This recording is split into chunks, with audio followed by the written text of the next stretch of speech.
Second débat de ce début de soirée, toujours en collaboration avec France Bleu La Rochelle. Cette fois-ci, j'ai à mes côtés Julien Fleury, journaliste de la rédaction de France Bleu La Rochelle. Bonsoir Julien. Bonjour à toutes, bonjour à tous et bonjour Laïd. Merci, nous vous intéressons à la 5e circonscription de la Charente-Maritime.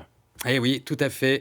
Une circonscription qui a voté à 51% pour Emmanuel Macron contre 49% à Marine Le Pen. C'est donc un résultat assez serré. 119 000 électeurs dans cette circonscription, un territoire étendu qui part de Royan, dont la plupart des habitants sont sur la 4e, les joies du découpage électoral.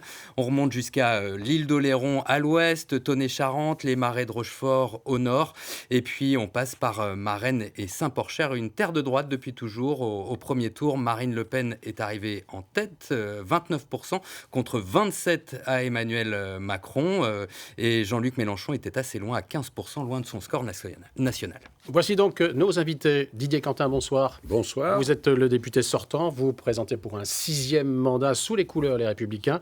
Vous êtes d'ailleurs le seul député Les Républicains de la Nouvelle-Aquitaine. Oui, et de la Pointe du Raz à la Bidassoa, même, j'ajoute. Margarita Sola, bonjour. Bonjour. Vous avez 62 ans, vous êtes socialiste, conseillère régionale PS. Vous avez été désignée par la NUP, la Nouvelle Union Populaire Écologique et Solidaire, pour mener ce combat dans cette circonscription qui n'est pas la vôtre à la base, vous qui êtes synthèse. Je suis charentaise-maritime, je suis de Nouvelle-Aquitaine et je vis à Saintes, mais je suis, j'ose dire, très implantée dans cette circonscription puisque j'y représente le président Rousset dans différentes instances, que ce soit la mission locale du Pays Royannais, que ce soit les lycées où je suis suppléante ou titulaire. Donc c'est une circonscription que j'aime, que je connais bien. Alors on continue le tour de table. Séverine Verboek, bonsoir. Bonsoir. Vous êtes la candidate du Rassemblement national, secrétaire départementale de votre parti et conseillère régionale. Tout à fait. Christophe Plassard, bonjour. Bonjour. Vous avez 54 ans, vous vous présentez sous les couleurs de la majorité présidentielle, ensemble, investi notamment par Horizon, le parti d'Édouard Philippe auquel vous adhérez. Vous êtes chef d'entreprise et vous avez déjà un mandat municipal dans l'opposition à Royan. C'est ça, tout à fait. Marie-Noëlle Grosch, bonsoir. Bonsoir. Vous êtes la maire adjointe justement de Breuillé, conseillère communautaire à la Caral, communauté d'agglomération de Royan-Atlantique, et vous êtes principale de collège à Royan. Oui, disons que je suis chef d'établissement, on ne va pas mélanger les genres. Alors, vous avez choisi de vous présenter en dissidence, vous nous direz oui ou non, face au candidat Renaissance, et vous bénéficiez du soutien du Parti radical de gauche. Alors, je ne suis pas en dissidence, je suis sous l'étiquette PRG pour occuper la place vacante de centre-gauche sur cette circonscription. Et pour être complet, justement, je vous laisse découvrir la liste définitive des candidats dans cette 5e circonscription de la Charente-Maritime. Premier thème de ce débat, et justement, on va vous entendre sur un thème qui fait débat dans votre circonscription, c'est le projet d'éoliennes au large de l'île d'Oléron. Didier Quentin, vous targuez d'être macro-compatible. Vous êtes d'accord sur ce projet-là ? Non, pas du tout. Sans faire un mauvais jeu de mots, je dirais que je suis vent debout contre ce projet. Non pas que je sois fondamentalement contre les énergies renouvelables. Oui, mais je vous ai entendu dire, je suis d'accord avec le projet social du président sortant, je suis d'accord avec le projet productif du président sortant, je suis d'accord avec le projet écologique du président sortant, et vous êtes contre les éoliennes. Je ne suis pas d'accord avec le produit énergétique. C'est pas dans mon jardin, quoi. C'est pas chez moi. C'est pas du tout pas mon jardin. Il y a déjà 5 ou 6 projets du même genre depuis la mer du Nord, la Manche et une bonne partie de l'océan Atlantique. Ce projet, ça a été le grand méchant flou. Et comme disait une grande voix, quand il y a un flou, il y a un loup. Bon, il a commencé avec 100 km², on est passé à plus de 760. On a maintenant des éoliennes qui font 270 mètres de haut et qui vont creuser à 40 mètres. Il est juste en face du port de la Cotinière, qui est le 5e ou 6e port de France, où le conseil départemental a investi plus de 60 millions d'euros pour le moderniser. C'est pas un nom d'opportuniste ?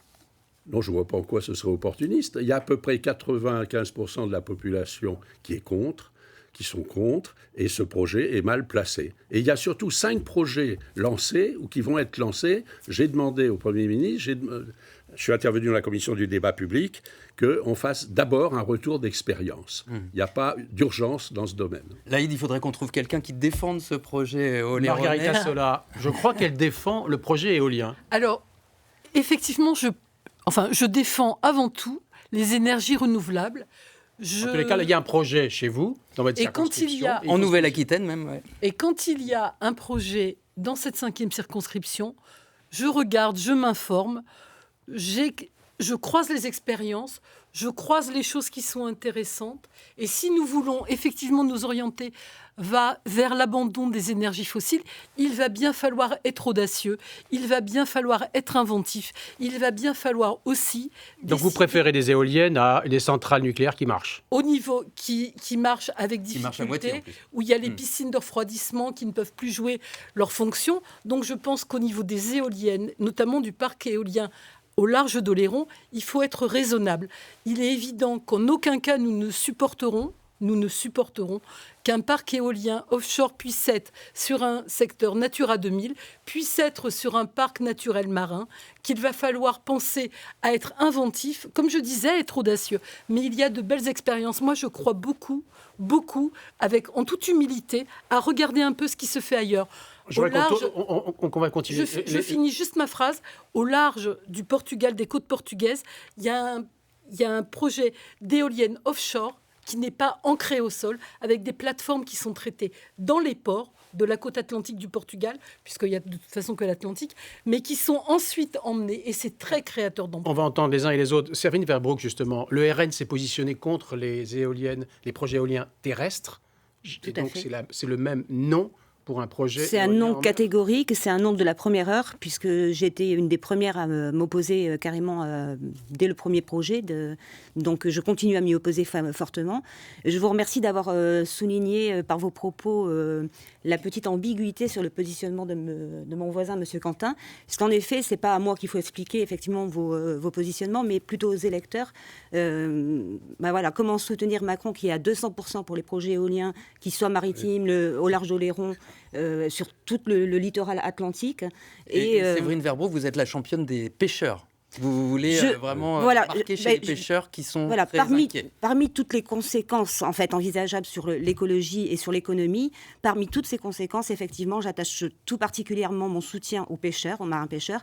C'est pour ça que je reçois demain d'ailleurs le président du Rassemblement national, Jordan Bardella, qui a souhaité rencontrer les professionnels de la pêche pour mettre en avant leurs problématiques, donc notamment ce projet éolien au large d'Oléron, mais aussi les quotas qui leur sont imposés et invivables, le problème de la réglementation du maigre, la hausse du gasoil, bien entendu. Comme j'ai été mis en cause, je vais répondre. Ma position, c'est oui, mais. Alors je dis oui au président Macron sur un certain nombre de sujets, notamment sur ce qu'il pourra faire très vite, je l'espère, sur le pouvoir d'achat. En revanche, il y a aussi un mais, et là je dis non à ce projet d'éolien en mer. Oui, Moi, Christophe Plassard. et moi, c'est un non tout court. Non global. Christophe Plassard, vous êtes le candidat d'Emmanuel Macron qui veut ce projet éolien en Nouvelle-Aquitaine. Il n'y a pas 10 000 endroits, ça peut être qu'au large d'Oléron. Vous le défendez, c'est obligé. Alors, j'ai une posture qui est un peu différente. Vous savez que vous marchez sur des œufs quelque part.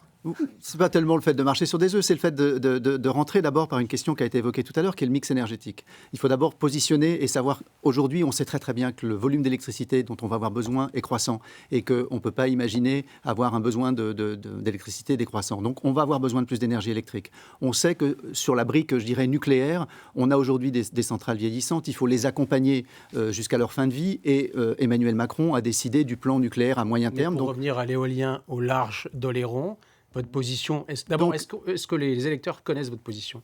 Je pense, oui, parce que moi je pense qu'aujourd'hui, il faut saluer le travail de la commission du débat public. Et quand on regarde la commission du débat public et les conclusions, on a quelque chose qui est assez juste sur, je dirais, la maturité du projet. Aujourd'hui, on n'a pas encore suffisamment d'informations pour dire oui, il n'y a pas les études d'impact, donc je pense qu'il faut avoir des réserves sur la façon de faire le projet. Et je pense qu'il est beaucoup trop tôt pour dire non si on veut remplir les objectifs de mix énergétique avec 50% de renouvelables. On n'a pas entendu Marie-Noëlle Grosch là-dessus. Le projet, s'il devait suivre son calendrier, c'est horizon 2030. Vous avez lu comme moi, j'imagine, les conclusions de la Commission nationale du débat public. Oui. Il n'y a pas de consensus. Qui dit, Sur la zone. qui ne préconise Ouais. pas l'abandon, mais Non. qui dit à l'État, revoyez votre copie. C'est pas possible, en Alors, effet. c'est votre position, c'est quoi ? Alors, ma position, c'est non au projet porté par le gouvernement.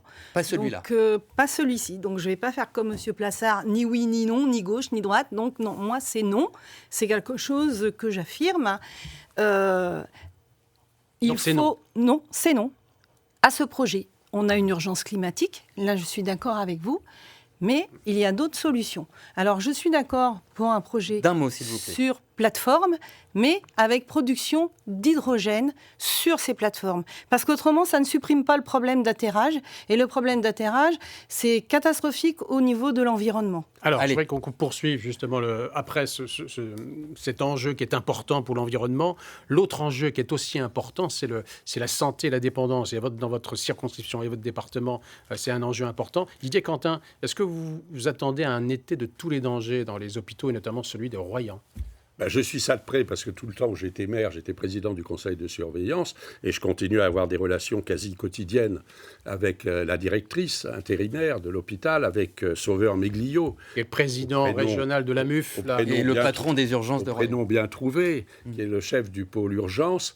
Et je crois qu'il y a en France beaucoup d'endroits où il y a de quoi être inquiet. Vous avez que le président de la République lui-même s'est rendu hier à Cherbourg, a désigné un monsieur Braun, qui est son ancien conseiller pour la santé. Pour une enquête flash. Mission flash d'un mois, oui, ça, il faudrait agir tout de suite. Mais j'ai compris que ce qu'a fait le ministre de la Santé précédemment, ça ne servait à rien, si j'ai bien compris. Ce que m'a dit Sauveur Méglio, c'est que toutes les précautions avaient été prises et normalement, on devrait franchir cette période de juillet-août où le nombre de consultations double ou triple sans problème, parce qu'il y a eu des renforts. Il est aussi question de fermer une dizaine de lits, malheureusement, parce que le personnel est à bout. Ce personnel que nous avions applaudi en mars 2020 et les semaines qui ont suivi, il est maintenant tout à fait au bout. Alors, il y a des recrutements à opérer, et puis il faudra réintégrer les 15 000 soignants qui ont été exclus par les histoires de non vaccinés. Allez, Christophe Plassard, on a envie de vous entendre. Emmanuel Macron l'a reconnu hier lors de sa visite aux urgences de Cherbourg. Le constat sur cet hôpital public, on le fait depuis 5 ans, ça veut dire 50 perdus. Non, c'est pas 50 perdus. Je veux dire, aujourd'hui, si je cite la dernière démarche, qui est celle du Ségur, il y a des choses qui ont été faites, mais on part de très très très loin. Je veux dire, le constat, tout le monde le fait. Je veux dire, on est à peu près tous d'accord pour dire que l'état de l'hôpital public aujourd'hui est très dégradé. Il est dégradé notamment avec ce choix d'une gestion qui soit plus administrative et une gestion comptable. Aujourd'hui, il faut redonner, je dirais, aux Mais médecins. on a continué à fermer des lits. Est-ce que c'est normal, même sous ce quinquennat ? Non, parce qu'en fait, on est dans une logique qui avait été engagée, mais il faut regarder ce qui a été fait. Le Ségur, c'est quand même un progrès. Je veux dire, la Sauf que ce n'est pas visible tout de suite. Pour former un médecin, il faut 10 ans. Le numerus clausus a été levé, c'est nous qui l'avons fait, c'est pas nous qui l'avions bloqué. Et on ne double pas la formation. Exactement. Aujourd'hui, je dirais la démarche au niveau de la santé, c'est notamment comment faire plus avec autant de médecins. C'est-à-dire avant qu'on ait une augmentation des effectifs, et on sait en plus de ça qu'un médecin d'aujourd'hui travaille moins qu'un médecin d'hier. Donc il y a à la fois le nombre de médecins, mais c'est pas la seule solution. La solution, c'est aussi un changement de paradigme dans l'approche de la santé. Et il y a un certain nombre de choses, dont l'hôpital, dont la gestion des urgences, qui vont être à mettre en œuvre pour évoluer dans l'approche du soin et dans la capacité que l'on a à rapprocher le soin du soignant. Séverine Verbroek, oui, la crise, elle est aiguë actuellement. La crise, elle va durer 10 ans parce qu'on ne forme pas assez de médecins. Comment on fait pour tenir ces 10 ans ? Je pense que déjà, il faut réadapter l'hôpital, réorganiser l'hôpital par lui-même en supprimant une grande partie de bureaucratie afin que les soignants puissent vraiment exercer leur métier à proprement dit, donc alléger la bureaucratie et l'administratif. Je suis convaincue que la crise à l'hôpital est intimement liée avec le problème des déserts médicaux. Donc, il nous faut d'urgence attirer de nouveaux médecins sur notre circonscription, sur nos territoires. Pour cela, effectivement, créer des maisons médicales. Mais pour faire des maisons médicales, il faut mettre des soignants dedans. Donc, pour attirer les soignants, incitation financière, aide au logement, mais aussi infrastructures routières, numériques, services publics, écoles. Justement, vous parlez d'argent, Séverine Verbroek. Vous savez, par exemple, Marie-Noëlle Grosch, l'hôpital de Jonzac, qui n'est pas très loin de Royan, il propose une rémunération nette de 1 500 € la garde de 24 heures par médecin, alors sans compter l'hébergement et le déplacement. Est-ce que vous comprenez cette concurrence entre hôpitaux de proximité et ces tarifs qui sont totalement fous? Mais bien sûr, mais on a... Est-ce qu'il faut les stopper? L'hôpital... on a des lits, on a des malades, il faut mettre des médecins devant. Alors c'est vrai que actuellement, on a des soignants qui passent par l'intérim et qui ont des salaires. Enfin voilà. En 3-4 jours. En 3-4 jours, ils se font le mois d'un personnel dans un hôpital. Donc c'est vrai que c'est particulièrement triste de voir ça. Il faut redonner une valeur morale, revaloriser notre hôpital. Mais là, ce que je veux dire, c'est qu'on est dans l'urgence. Oui. On est dans l'urgence, dans tous les sens du terme. Dans 30 jours, c'est l'été. Sur notre circonscription, on va multiplier notre population avec le tourisme. On va multiplier les petits accidents de la vie.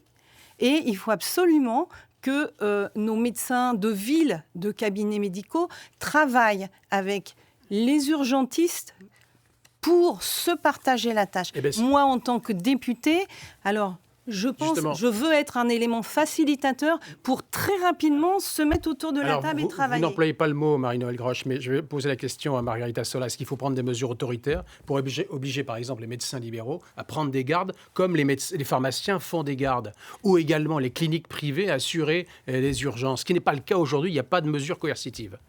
C'est aussi un des engagements que nous avons pris, d'être beaucoup plus vigilants à la répartition des soignants sur les territoires, mais aussi d'une façon incitative et aussi rendre à ce qui est le service public hospitalier ses lettres de noblesse. Parce que c'est vrai qu'on a l'impression de galvauder les choses.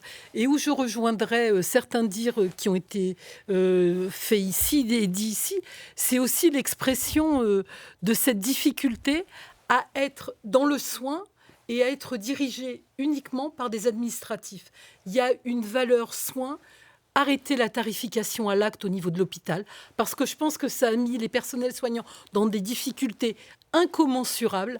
Moi, je pense que là, nous rejoignons la première question que vous nous avez posée autour du vieillissement de la population dans cette circonscription. Moi, je dis que nous sommes extrêmement audacieux, puisque nous sommes dans la proposition de mettre en place un service public de la dépendance pour pouvoir réguler l'accueil des personnes âgées dans des petites structures dans les campagnes pour ne pas les couper de leur tissu social, pour les amener aussi à ouvrir des places d'EHPAD, 10 000 places d'EHPAD annuelles sur 5 années. Ce qui permettra de répondre. Ça ne règle pas le problème des urgences, excusez-moi. Non, mais là, c'est un autre sujet, c'est la dépendance et l'autonomie, qui est un autre sujet, qui est un autre débat. Malheureusement, c'était la première question posée ici, parce que je voudrais qu'on aborde une autre urgence, qui est le problème du tourisme et des saisonniers.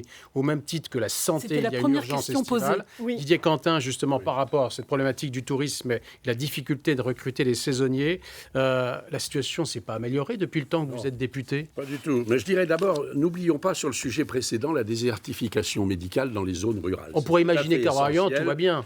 C'est tout à fait. À Royan, ça va pas trop mal pour l'hôpital, grâce aux efforts des uns et des autres. Mais le pire des problèmes, c'est la désertification dans les zones rurales. Et là, il y a sans doute des mécanismes incitatifs, avec l'aide du conseil départemental, c'est de faire venir des jeunes médecins terminant leurs études et de passer dans 2 dernières années. Le dispositif est en train de se mettre en place. Alors, pour le tourisme, les problématiques des saisonniers. Oui, là aussi, il y a une urgence. Pour le tourisme, justement, j'entendais une émission ce matin. Où sont les gens ? Parce qu'on nous dit que jamais le chômage n'a été aussi bas. 7,6. Et parallèlement, on s'aperçoit qu'il y a plus de 300 000 saisonniers qui sont recherchés principalement par les métiers de la restauration et de l'hôtellerie. Alors là, il y a un vrai problème qu'on n'a pas traité, enfin qu'on traite, mais qu'on n'a pas vraiment solutionné. C'est le problème du logement. Et il y a une des idées qui est lancée, c'est qu'il y a des labels qui sont donnés aux stations touristiques et on pourrait, dans l'attribution de ces labels, prendre en compte les efforts qui sont faits pour le logement des saisonniers. On continue. Oui, Christophe Plassard, sur ce logement des saisonniers, notamment insuffisant sur la circonscription, est-ce qu'on fait une loi justement pour créer ce label, le généraliser ? Est-ce qu'il faut un quota ? Est-ce que vous seriez pour un quota touristique, comme le fait les Sables d'Olonne ou le Pays Basque d'ailleurs ? Non, je pense qu'il faut prendre les choses autrement. Il faut quand même mettre au crédit du gouvernement la baisse du chômage. Et c'est vrai que forcément, la baisse du chômage, moins 19% de chômage des jeunes sur notre territoire sur cette année. Donc forcément, les métiers qui étaient en tension deviennent deviennent très en tension. Il se passe donc un certain nombre de choses, et notamment un changement de paradigme. C'est que jusqu'à présent, c'était l'employeur qui choisissait ses collaborateurs. Au jour d'aujourd'hui, on est en train de changer de paradigme, et de plus en plus, c'est le collaborateur qui choisit son entreprise. Donc oui, il y a des solutions qui passent par le public, qui sont notamment, lorsqu'une agglomération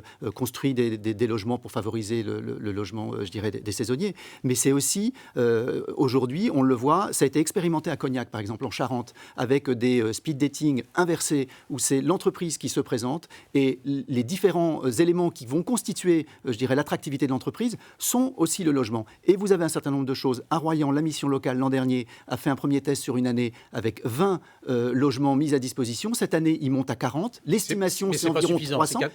Oui, mais attention, ces logements aujourd'hui ne sont pas tous pourvus. Pourquoi ? Parce que pour que ça fonctionne, il faut qu'il y ait un trio entre l'employeur, la mission locale et le jeune. Et il faut que l'employeur, en l'occurrence dans cette expérimentation, soit caution. Et il y a un certain nombre d'employeurs qui veulent... encore. Il y a encore des freins. Donc les freins ne sont pas tout. Il ne faut pas dire que les jeunes n'ont pas envie de travailler, c'est pas vrai. Il y a aussi un certain nombre de jeunes qui sont mis dans des dispositions pour travailler, mais à qui on ne donne pas la dernière petite aide qui leur permet de sécuriser leur emploi. Séverine Verbout, sur ces questions-là. Alors je vais vous poser une question très, très brutale, très sèche. Faut-il taper sur les loueurs de maisons et appartements ? Alors non, moi je pense que le problème ne se situe pas à ce niveau-là. Pour le problème des saisonniers, c'est déjà... Non, parce qu'il y a des rapports, par exemple, de 1 à 8 d'une location. Oui, mais disons que on peut pas, je ne suis pas pour la contrainte, en fait. Je pense qu'il y a moyen de trouver des solutions, notamment avec l'aide du Conseil régional, parce que nous soutenons déjà par certaines subventions des projets immobiliers qui projettent de réserver une partie pour les logements saisonniers. Oui, vous avez l'air étonné. Mais non, c'est par rapport à votre position, si vous voulez, si je peux me permettre. Je suis conseillère régionale, je ne suis pas forcément dans une opposition systématique. Je peux aussi parfois avoir une opposition positive. Non, je veux simplement dire que vous avez voté... Attendez, juste juste une phrase par rapport au logement des saisonniers et à l'accueil des jeunes saisonniers sur le pays royannais. Vous avez voté contre la subvention à la mission locale du pays royannais qui permettait d'avoir des formations qualifiantes pour l'hôtellerie, qui permettait d'avoir des formations qualifiantes des jeunes dans l'accueil touristique. Je vous parle là, moi, de projets immobiliers. Parfois, il y a une cohérence ou une incohérence entre vos positions locales et vos positions nationales. On est d'accord, parfois. Il peut arriver qu'il y ait des nuances suivant les... Marie-Noëlle Grosch, vous dites sur le logement des saisonniers. Voilà, je voudrais aussi également que l'État puisse intervenir pour aider les communes concernées, notamment les communes touristiques, pour justement réserver une partie de leur parc immobilier à ce logement saisonnier. Oui, Marie-Noëlle Grosch, sur ce logement des saisonniers, vous vous dites que ce n'est pas forcément le job des élus, c'est aussi aux professionnels du tourisme de se mouiller. Exactement. Alors déjà, les saisonniers sur notre circonscription, en gros, c'est 16 000 personnes. Oui. Ce n'est pas que le tourisme, c'est l'agriculture et l'ostréiculture. Donc c'est en gros 6 mois de l'année. Et puis c'est le logement. Alors déjà, question simple, les saisonniers... Est-ce que vous seriez pour l'encadrement des loyers, comme il en existe dans certaines grandes villes ou pas ? C'est pas le sujet. En fait, le sujet du logement, enfin des saisonniers, c'est déjà une question de salaire, c'est une question de statut. Les saisonniers n'ont pas de statut, donc ça, en tant que député, c'est quelque chose à voir et à travailler. Ça, c'est un premier point. Sécuriser, et puis, c'est pas quoi. Oui, bien sûr. Il n'empêche que cette année, certains restaurateurs vont être obligés de fermer une journée dans la semaine. Alors, vous allez répondre comment cette année pour justement... Je dirais que ce sont aux branches professionnelles de travailler. C'est ce qu'ils font d'ailleurs en ce moment. Sur Paris, ils sont réunis depuis 2-3 jours et ils sont en train de parler de la situation. Ce que je veux dire, moi, je suis élue de terrain. C'est pas à mon maire qui se bat déjà pour avoir les 25% de logements aidés sur sa commune, de faire en plus des logements pour les saisonniers. Par contre, le restaurant qui habite en face du camping, rien ne l'empêche, et là ça sert les deux parties, de discuter entre eux et de voir si on peut réserver des emplacements de tentes. Didier Quentin. Oui, je voudrais signaler deux choses. Alors, il y a une mutualisation des moyens qui est intéressante. Il y a des employeurs qui se groupent pour trouver des logements pour leurs travailleurs saisonniers. Donc ça, c'est un premier point. Il y a un deuxième point, à l'initiative du département d'habitat social, qui est le bailleur social présidé par Mme Rabel, qui était ma suppléante, pour utiliser sur La Rochelle les logements étudiants qui ne sont pas pris, bien sûr, pendant les 2 mois d'été. Donc, on logerait dans les logements étudiants des travailleurs saisonniers. Ça, c'est sur la zone de La Rochelle. Alors, pas besoin de le faire à La Rochelle, ça se fait aussi à Royan. Cette année, il y a une expérimentation. Et dans les logements que j'évoquais tout à l'heure de la mission locale,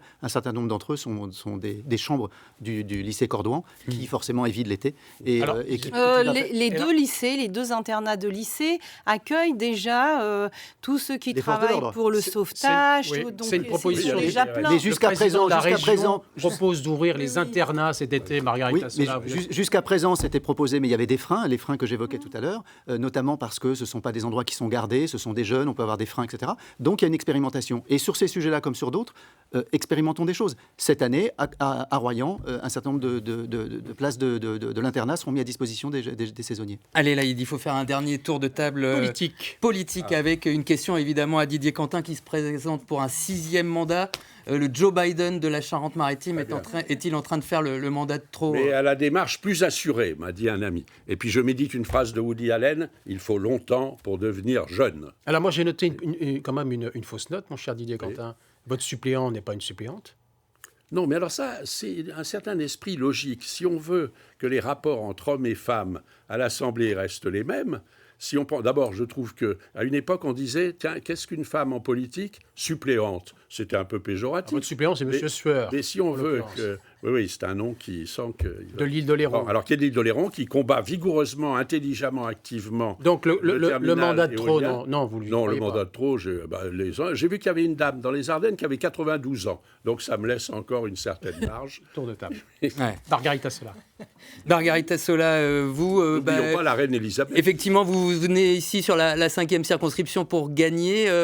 Ça s'appelle la méthode Coué quand on voit la sociologie électorale de cette circo. Moi, je pense que le programme de la NUPES est suffisamment audacieux, mis en place. Et moi, je vois bien, puisque depuis que j'ai été honorée du choix des militants et que je suis sur cette circonscription tous les jours jusque tard le soir, dans les quartiers populaires, sur les ports. Enfin, je suis vraiment...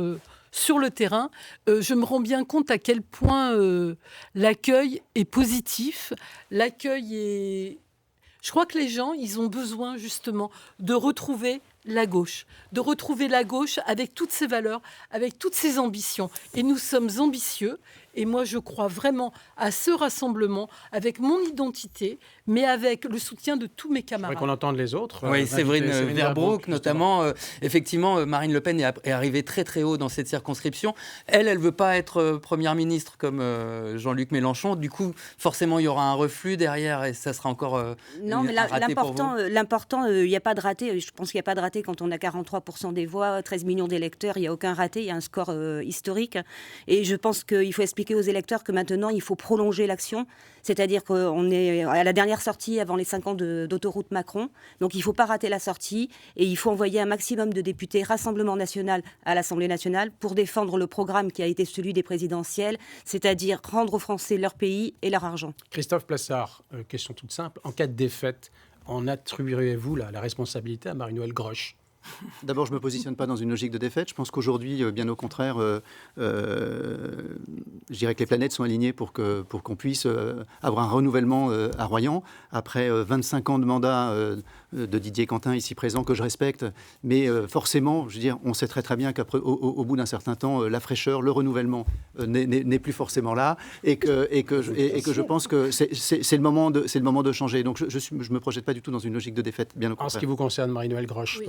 Comment faut-il prendre votre positionnement et candidature? C'est pour faire perdre la Macronie? Non, c'est pour représenter 30% d'électeurs qui étaient orphelins, c'est-à-dire le centre-gauche. Qui c'est ni chez Mélenchon, ni chez Macron. Exactement. Moi, je suis une femme engagée.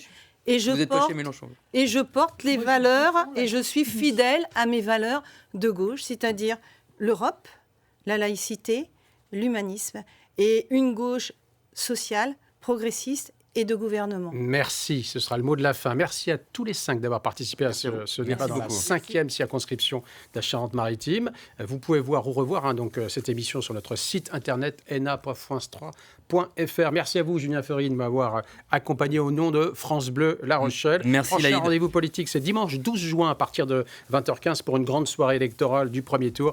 Avec, je serai accompagné de Marie-Ange Christofari, Dominique Breillat et bien sûr de tout le personnel technique de France 3, Poitou-Charentes, pour vous faire vivre cette grande soirée électorale. L'édition Atlantique pour la suite des programmes. Très belle soirée à vous.